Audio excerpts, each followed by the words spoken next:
do.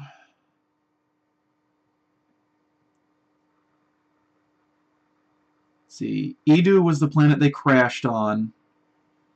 Scarif. Yeah, that's it. So it's still the server planet to me, but at least now we have the name Scarif. What was I gonna say? I forgot. I do too. I did too. See, we were talking about the tentacled monster. Talking about how the pilot was okay by the time they got the scarf. Oh I yeah, think that was was it. really it. He got okay by the time they had to fly in there when he was talking on the radio to uh, you know the air traffic controllers. Yeah, Which I mean that that was like was a couple of days time. that was a good throwback scene too, though, to Jedi where they were trying to breach the planetary shield. It was kind of a really good Oh, throwback to that, I I don't think. know. Fly casual. They didn't have anyone say that. They should have. that was that was pretty funny. Yeah, I also liked how they came up with the call sign. He was like, that is an impounded Imperial shuttle. What do you think you're doing? And he's like, what's your call sign? Rogue, Rogue? Rogue One, Rogue One. Rogue One. There is no Rogue One. I really want someone to make like a a later movie because I'm a big fan of the books.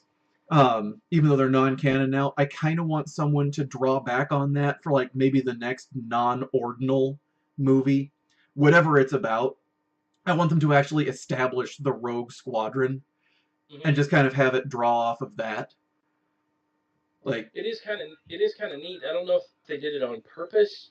I'd like to think they did it on purpose, but like in later movies, especially Empire, in Star Wars, it was Red Squadron, yeah, and and then in Empire Strikes Back, Red Squadron got renamed to Rogue Squadron, and in canon, which is Legends actually, mm-hmm. um, the reason they named them Rogue over Red was in honor of those that fell to acquire the Death Star plans. That was actually before this movie. And I was like, that's pretty cool. But like Wedge Antilles, who was the head of Rogue, his call sign was Rogue 2. The head of Rogue Squadron was Rogue 2, and there was no Rogue 1. So I hate this usage of this. I hate this word. In my head canon, I'm going to have to flog myself for that later. But uh, in retrospect, when you look at it, it's like I'm kind of hoping they did it on purpose, which they didn't because this movie didn't exist before now. But it kind of makes sense. Rogue One was the unit that sacrificed themselves to get the Death Star plans, and then it's kind of neat that the Rogue Squadron doesn't have a Rogue One at mm-hmm. all. The head of Rogue Squadron, who's Wedge Antilles, his call sign is Rogue Two, and they've got Right, and Rogue he Two, would have Three, been Four, at Five, and that. He Six. would have been at the Battle of Scarif. He Yeah, wasn't under the shield. That was Blue Squadron that went under the shield, and only half of them got down there. But he still would have been there, and he was probably fighting, doing the covering of the retreat when they finally pulled out. yeah, because he was Red Two. I believe Wedge Antilles was Red Two. I believe. Man, if I'm right, that is damn. I'm a geek. Um, but yeah, but no, yeah, it's like a during the Battle of Endor when it was Rogue Squadron, and even when it was on Hoth and it was Rogue Squadron. There was a Rogue Two, a Rogue Three, a Rogue Four, but no one was Rogue One, which I really liked. I thought that was kind of. I could be wrong on that, but I'm thinking that's right. See, where are we at in the movie? Oh, after the test fire of the Death Star, that was kind of neat. Yeah, that was really interesting how they kind of did the small scale testing of the cannon, where they just blew up. Okay, it was basically a continent sized area of the planet, but it didn't blow up the entire planet. They're just like, 10% power, take out the city. Yeah, one generator, only one generator. It also kind of set up how the Death Star was able to fire on the Capital class ships, though, in Return of the Jedi, though. Yeah, because they even asked about that. Like, they asked at the Battle of Scarif once the Death Star showed up, should we start firing on the rebel ships with our main cannon? Like, I always thought that that was like an upgrade to the targeting system in Jedi. Uh, like, they would be able to do that because it would require less power. They could fire more often, but they still required a spin up. Uh, but they could still do that. I thought that they couldn't do that in uh, A New Hope. Yeah, I always But thought then that as again, they well. also didn't have any capital ships at the Battle of Yavin 4. They had to swing around Yavin to be able to see the moon. Yeah, it was kind of neat though. But they missed the city though. When they fought, when they fired at the end, because in the first one they pegged that city in right in the middle, but in the final shot they missed it by it didn't matter because the shockwave is going to take it out. But Well, they didn't miss though. They were firing at the tower. They hit the the broadcast dish, and then the beam carried on, and then blew up the continent. there was, I did like the feeling of mass though they gave that shockwave. They didn't do like what most movies do, where it's just big like Independence Day, the first Independence Day movie, when the Yeah. wall of fire was eating the city. It just was moving really fast, Mm-hmm. But when they shot at the temple, at the very beginning of the movie, you're talking millions of metric tons of earth being moved, but they gave it this really nice feeling of mass as it was coming. Right. So you and I was like, okay, that's pretty nice. And you could feel that it was happening underground too, because you would see the shockwave above ground, but you would also see the shockwave of the tectonic plate underneath cracking and buckling because some of that mass was getting vaporized. It was kind Yeah, of like if you watched the underground nuclear tests from the 1960s and 70s, that the mass there getting vaporized and then it just created that big hole. It really kind of reminded me of that. yeah. The ground out in front of the wave was kind of dropping before it like joined the explosion, And started and picking up and throwing. yeah, it was. That's one thing that a lot of CG and animation in general, for example, has really hard time of dealing with is mass, making something look massive. Mm-hmm. But Either they that don't give it scene, enough or they make it feel like it has too much.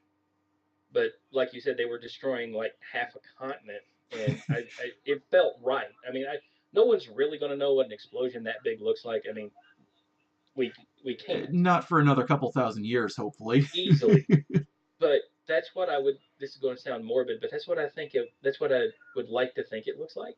You know, Well, just you're kind of a scientist. You have that kind of morbid curiosity. yeah, yeah. It would be like, yeah, okay, that's kind of cool looking. And it was yeah, and that whole scene with them on Jakku was it Jakku? Did I say that right? Jeddah. Jeddah, thank you. Jakku's from uh, Force Awakens.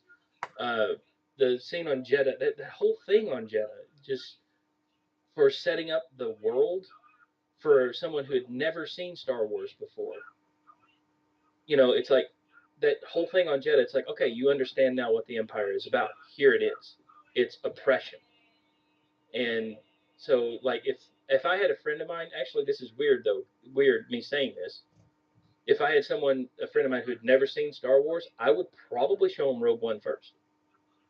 Not because it's a better movie, but just because you have the world set up in Rogue One combined with the world set up in A New Hope would give you a very good overreaching opinion of the Empire. Because if you look back on it, New Hope really doesn't set up how oppressive the Empire is. Because it starts off on a planet on the fringes, Yeah, Tatooine, and then it moves to another planet on the fringes, Yavin 4. The only real thing you see that sets the Empire up is the Death Star firing on Alderaan, which is bad enough. right. But with this one, it's like, oh no, here's a populated planet that people know about because it used to be a very major Jedi location. Mm-hmm. Here's this prosperous city because you can look at the city and see that at some point in time it was prosperous. Yeah. Buildings, it's massive population. And it's like, this is what they're doing to a major city right here. Hmm. And then, they're done with the city. They could have left. I mean, there would have been nothing said if the Empire just pulled up stakes and left. But But they were they plugging blew up the any city. security leaks that might have arisen. Yeah. Just So, because, oh, there yeah. might be someone who knows something we don't want them to really know, even though it couldn't really hurt us right now. Blow it up. Yeah, and also it's like, well, there's one rebel cell there. It's a very small rebel cell, but we're going to take care of it by annihilating a city the size of New York because, well, it'll take care of it. I don't know if it was the size of New York. It might have been more of the maybe size of like maybe Lexington. Cincinnati, Lexington, or yeah, probably Lexington, but still, thousands of people. You know, thousands of people in one shot. It's like, oh, it's like, Hmm. okay, that's pretty bad. Because it does do a fabulous job, in my opinion, of setting up the Empire. It's just Right. starting in the early days with the very very beginning with them just tracking down this farmer on this planet, and the farmer was willing to willing to separate himself from his family to keep them out of the Empire, and that was 15 years before the Battle of Endor. Hmm. I mean, Battle of Yavin.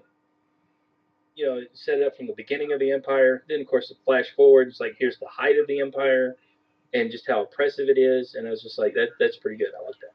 Yeah. So if we're talking about where we would put this in Hatchet order, like to watch the entire Star Wars saga in Hatchet order, would you put this before Episode 4? So you'd say Rogue One, 4, 2, 3, 5, 6.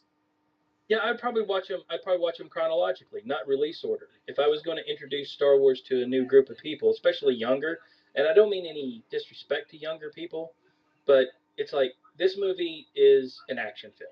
I mean, when you boil it down, it's kind of a drama action film. It grabs hold of you. It doesn't stop. Mm-hmm. It has little pauses in the middle, and younger audiences kind of get attached to that kind of ease of movie, because you don't have to think a whole lot during this movie. I'm not trying to say that that's a bad thing, but it is an action movie. Rogue One is pretty much at its core an action movie, Yeah. and it'd be and A New Hope, if you go back and watch it, it's got some really long, slow scenes in it. They're there for character development and exposition that's necessary, but Right. it does, and they're right at the beginning, especially the cleaning of the droid scene with Luke. That scene's pretty damn long. Right. And I think that it might be wise to use this to draw people into the universe, and then Episode 4, which you would show them next, would be good to get them to actually understand how film works Yeah, as a storytelling medium. yeah, completely agree.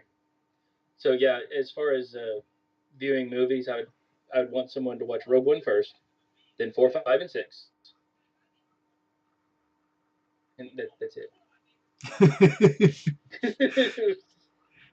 Get the Yeah. novelizations of the prequels, but I'm just sorry, I can't stand the prequels. I know that it's been said a billion times on the internet, but I'm more tolerant of the prequels, but you really don't need Episode 1 at all. no, no. Like, Who cares about a political dispute that has nothing to do with anything? yeah, Episodes 2 and 3 might be worse as movies, if that's possible, but they're still far more relevant to the actual story than Episode 1, because Episode 1 is just like, none of this matters. You can really just pick up at Episode 2 and you understand everything. Now, I will say that I did go back and watch the prequels again a few months ago, and they're not as bad as I was remembering them being when I saw them in the theater. They're still not good, No. but uh, well, just a real quick story. It takes like when I first watched Episode 1 of Phantom Menace, me and a friend of mine named Ryan Sizemore, we went to watch it, and we had this almost exact conversation. We were leaving the theater, and I was like, Ryan, yeah, Jeff, was Was that good? I don't know. And I swear to God, this happened. I looked at him and said, "Do you want to see it again to make sure?" And he's like, "Yeah." So we got out of the theater. As we left the theater, we went back around, bought more tickets, went back in and watched it again. We watched it back to back. And as we left, we were like, "What happened? They blockaded a planet? Lightsaber combat was cool. Oh yeah, the lightsaber combat was awesome." That was the conversation we had about that movie. And here it is, what, 10 years down the road? Almost a little over 10 years down the road? uh, Uh, episode episode 1 1990? came out in like 99. Yeah, okay, So so it's like almost, 15 years later, 16 years yeah. later. Whenever I see Ryan again, we're just like, what was episode 1 about? And he's a poli science guy, and he's like, I don't understand what happened. He's like, the Trade Federation, who's in control of the trade routes, they tax the trade routes, which means they would get more money. Why would they be mad about this? What corporation on earth is mad because they get more money?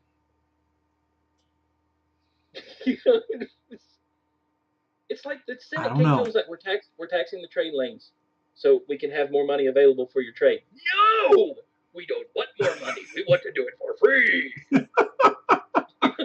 It's like, and it's like almost 15 years down the road, we're still like, but yeah, that's the whole reason you can just skip Phantom Menace. That and Jar Jar. Yeah. Midi-chlorians too. What? I don't know what Midi-chlorians. you're talking. I don't know what you're talking about. Right. So we've been going for almost an hour now. Final Yeah, thoughts? okay. Let me get to that one line that I was talking about the scene. Right. And we did give spoiler mentions. Finally, after 3 crappy movies and 3 awesome movies, we get to see Darth Vader kicking ass. And I don't mean a little bit of ass. I mean kicking the fat lady from a carnival's ass. It just, Oh yeah, he was straight up murdering people. and when this scene was going on, I leaned over to Josh and I was like, in the past 30 seconds, we have seen Vader kick more ass than he did in 12 hours of shitty prequel movies. And he did. The last 2 minutes of this movie, more Vader ass kickage happens than in the entirety of the prequels combined. Yeah, because like all the fights that fucking Anakin gets into, he's kind of a little bitch. Yeah, even that last fight at Mustafar, which, by the way, was pretty epic. I mean, the Mustafar It went battle on is for kind like of 5 minutes too long, but it yeah, was a it's cool way fight. too long. I still couldn't get over. It's like, okay, Vader's supposed to be 6'8". Here's this little 5'11" dude who weighs less than my right leg. How are you, Vader? I don't. I can't get it. You underestimate my power. No, I think Obi-Wan's got it pretty good because you lost your legs when you jumped. I mean, that was your fatal flaw. You jumped. Holy shit! I just realized nobody got dismembered in this movie. Nobody lost. I don't remember anybody losing a hand. No one did. Is this the first Star Wars movie where that happens? Where that doesn't happen? I believe that's the first Star Wars movie where nobody lost a limb. It had to have happened somewhere. We had. Was anyone dismembered in episode 2? Yeah. Yeah, episode 2, the dude in the bar.